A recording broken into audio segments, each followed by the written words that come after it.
Butter bun வந்து ரொம்ப famous. First அது எப்படி செய்கிறதுன்னு பார்த்துக்கலாமா?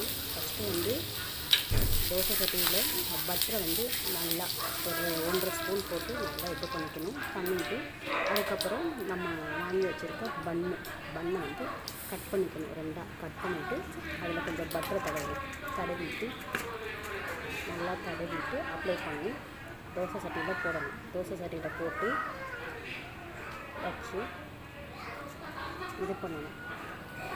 நல்லா அதுக்கு மேலே வந்து பட்டரை நல்லா தடவி நல்லா அப்ளை பண்ணணும். அப்ளை பண்ணி லைட்டாக சுகர் போடணும். சுகர் போட்டதுனா தான் நமக்கு அந்த பட்டரோட இது வந்து டேஸ்ட்டு வந்து நமக்கு வந்து கிடைக்கும். நமக்கு அப்போ தான் சாப்பிட்றதுக்கு நல்லாயிருக்கும். நல்லா தோசை கரண்டியை வச்சு நல்லா பரட்டி விடணும். நல்லா அமுச்சு அப்போ தான் அந்த பட்டர் வந்து பண்ணோட போய் நல்லா சேரும். திருப்பி போடணும். திருப்பி போட்ட பிறகு இது பண்ணணும்.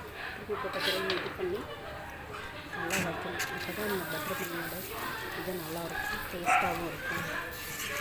நீங்களும் வீட்டில் செஞ்சு பாருங்கள். செம்ம டேஸ்ட்டாக இருந்துச்சு. நான் சாப்பிட்டேன். இந்த பட்டர் பண்ணி செஞ்சு வீட்டில் சாப்பிட்டேன். நல்லா இருந்துச்சு.